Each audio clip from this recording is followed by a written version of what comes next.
I don't know you that well and I want to get to know you. Yeah. Tell me about your life. Sure. You're from California. Yes. You're of Samoan heritage. Yes. And you are an ass kicker. What else can you tell us? God, how much time do you have? I'm just kidding. We've got an hour and 40 minutes. Okay, we're in it. We're locked in then. I grew up, like you said, in Southern California. I got 2 siblings, older sister, younger brother. I'm a middle child. I think that speaks a lot to my incessant need for attention.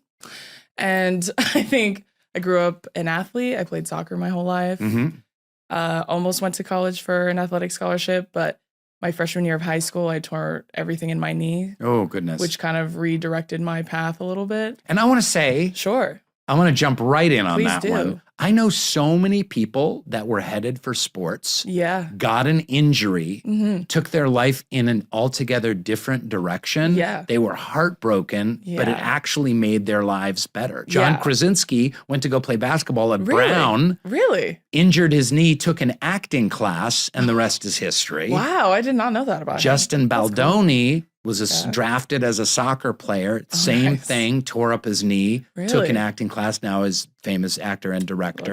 There's so many times that happens. And me and John Krasinski look a lot alike. You do. So you do. It would just be a hat on a hat if I followed him. Can't copy him, I have to take a different direction. Otherwise, people keep getting us confused. Yeah, so often. But I did take a different direction because even at like 14, when I tore everything in my knee, I was like, I don't think sports are forever. I think I need to find something else. But even when I look back now, when I was at practice, I played soccer controlled my whole life. I played every single weekend of every day for I started playing at a very high level at like 7 or 8, and then I didn't stop until I was 17. So I think even then, when I would go to practice, like sometimes my coach would be like, tell me a funny story, like tell everybody a story. And I would just entertain everyone and tell jokes. So even then, looking back, I think I knew like that's what I really wanted to do was entertain. There was a class clown element there. And that was me. Yeah. After I tore everything, I really started thinking about what I would do if sports didn't work out for me. So I thought, because sports were a huge part of who I was and my identity at the time, I thought, well, maybe I'll do sports and entertainment, like sports media.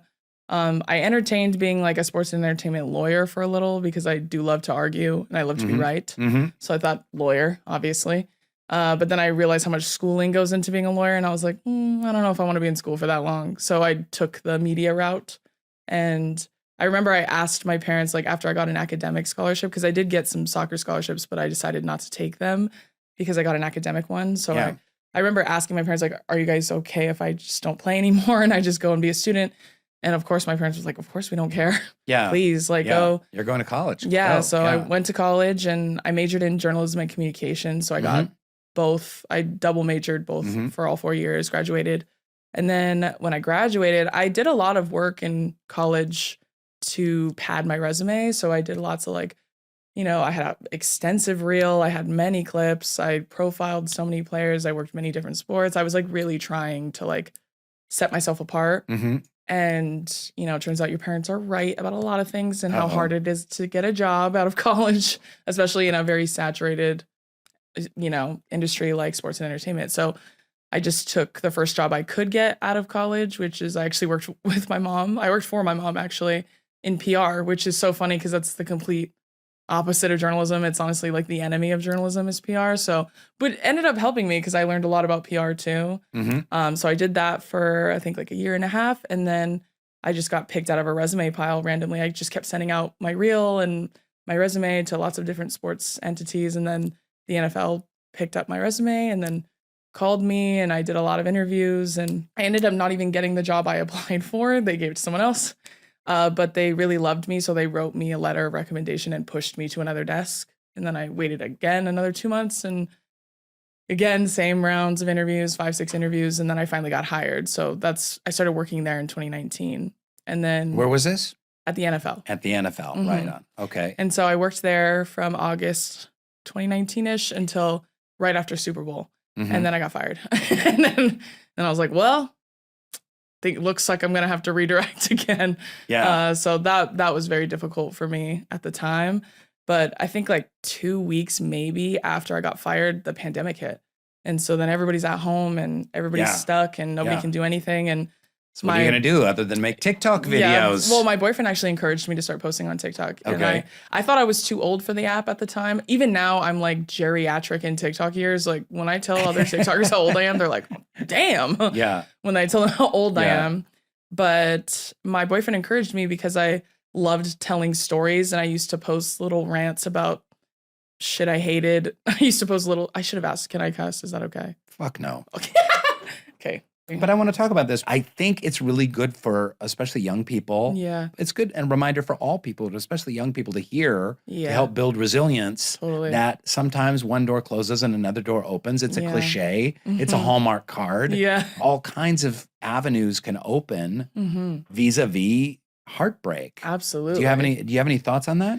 I realized then, and I kind of already touched on this with you, but I realized then that a lot of my worth and value and validation I got was from my career and my accomplishments. And I think it was kind of like a renaissance I re-experienced because, and I've unpacked this in therapy now, but when unpacking my internalized misogyny and going through it, getting fired from the NFL was a major turning point for me in a lot of ways, but also it forced me to ask myself if I even really liked football. Did I even really like sports, or did I just like that I was one of the only women that worked in sports?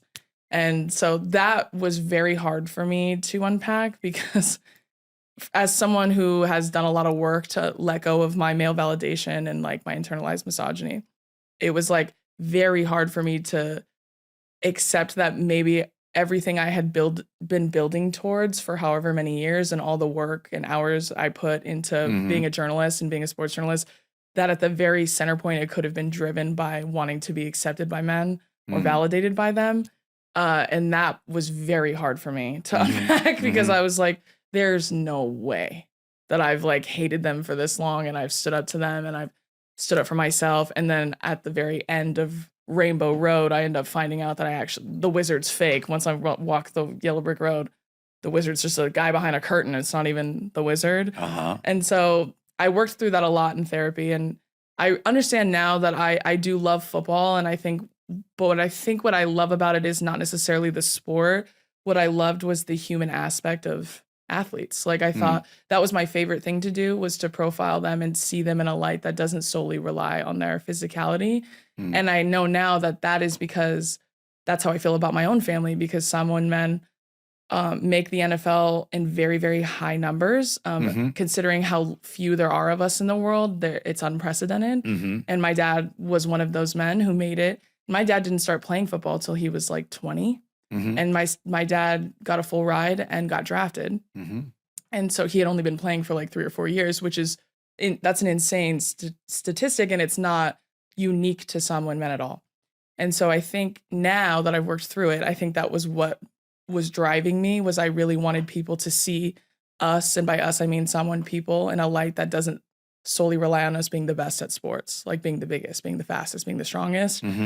I wanted to show us in a different light, and I thought maybe that was the way, was to go through sports because we're very prevalent there, and then maybe branch out from there. So that made me feel a lot better, made me come to terms with it a lot easier, because if I had found out I just actually hated sports, that would have been even more of a devastating blow to me than it already was to get fired. So while I was working there, I found out pretty quickly that I was unhappy. And I, again, had many jobs before that. I worked in many different environments. I worked with people I knew, people I didn't know. I describe it almost as like I climbed the mountain and I didn't like the view. And so standing up there and looking at it, I was like, well, I actually hate this. Like, I hate how I feel when I come here. I hate how I feel working here. Like, it wasn't at all what I thought. And so after I got fired, I remember my parents and like my mom, my dad was the first person I talked to after I got fired. And he was like, congratulations. And I think it's because I had been voicing how unhappy I was forever, but I'm not someone who quits, or I'm not someone who quits at all, but I'm also not someone who quits with no plan. And so I didn't have a plan, and I wasn't making any moves to make another plan. I think because I was just hoping it would work out like on its own.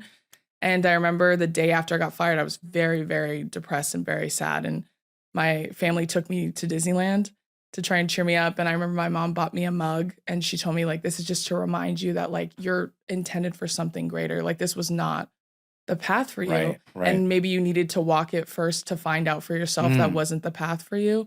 but now you know for sure, and something even greater is waiting for you, something better, something that's meant for you, because this wasn't meant for you. And I think I was trying for so long while I was working there to convince myself, like, this is it for me. Like, it doesn't feel very good now, but it will. Like, I just kept trying to like grin and bear it. Mm-hmm. And I couldn't. Like, well, I mean, I tried, and then they told me to leave. So they kind of made that choice for me. But yeah.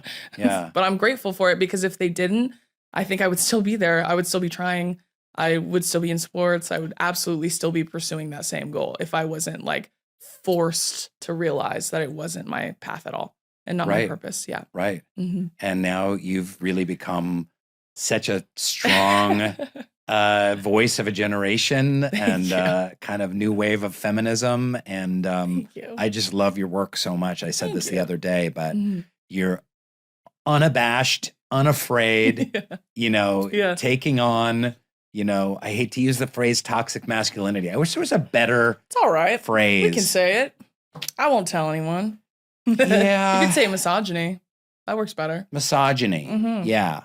Pervasive misogyny. Exactly. How's that? Period. But I did want to ask you, talk a lot about in your work, on your shows and on social media about growing up Samoan American. I don't know many Samoan Americans. What was that like growing up? How did your background as an indigenous person, but not living on your native islands?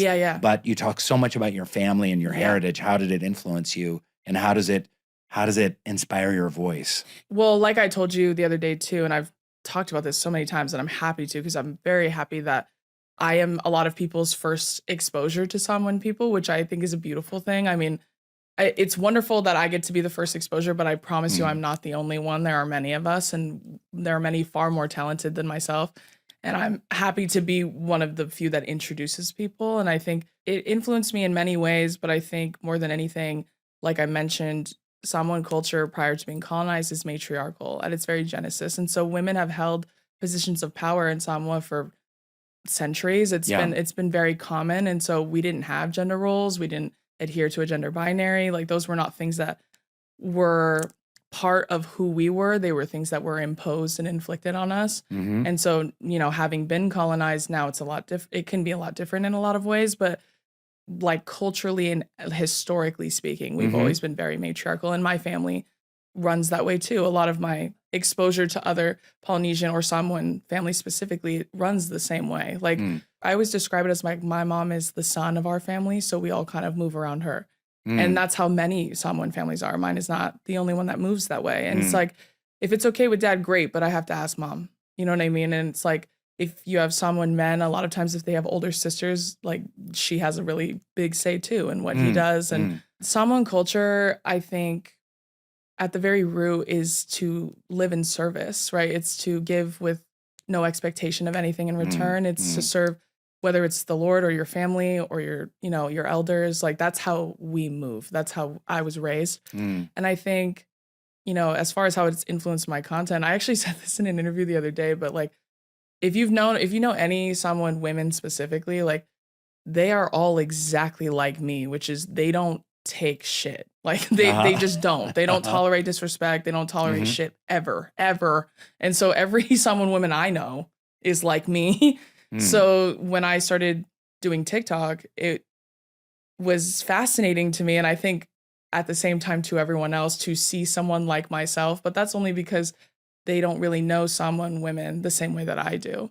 The same thing with my laugh. My laugh is not exclusive to me at all. Like, all Samoan people laugh exactly like me. Do it. Can you demonstrate? I've laughed a couple of times. Honestly, I'm sorry to the sound person. I keep this mic away from me, but my laugh will pierce. Speaking of which, I was going to give you a note that those nails are something. But here's the problem. There's a little bit of like clickety-clack clicking into the mic. Have you gotten that note before? Oh, yeah. Well, and also my personal jewelry, too, makes a lot of noise. So that's why I'm very careful It's all good. But if folks are listening and you hear clickety-clacking like a telegraph. Sorry about that. That's Drew's. I'm sending a message at the same time. 10-inch nails. I'm sending an SOS. Sending a Morse code. Yeah, I'm sending a telegraph. Okay, let's hear the laugh, though. Let's hear it. We've kind of heard it. Come on. You want me to force it, Rain? Yes. You live in comedy. You should be able to entertain me. You're an actor too. You're Okay, a brilliant actor. I'll give you a good one. Pretend I said something funny. You'd be surprised how many times I've had to fake my laugh. Okay. You'd be surprised. That's good. And guess what? That wasn't real. Yeah. Acting. Boom. And scene. I would so cast you.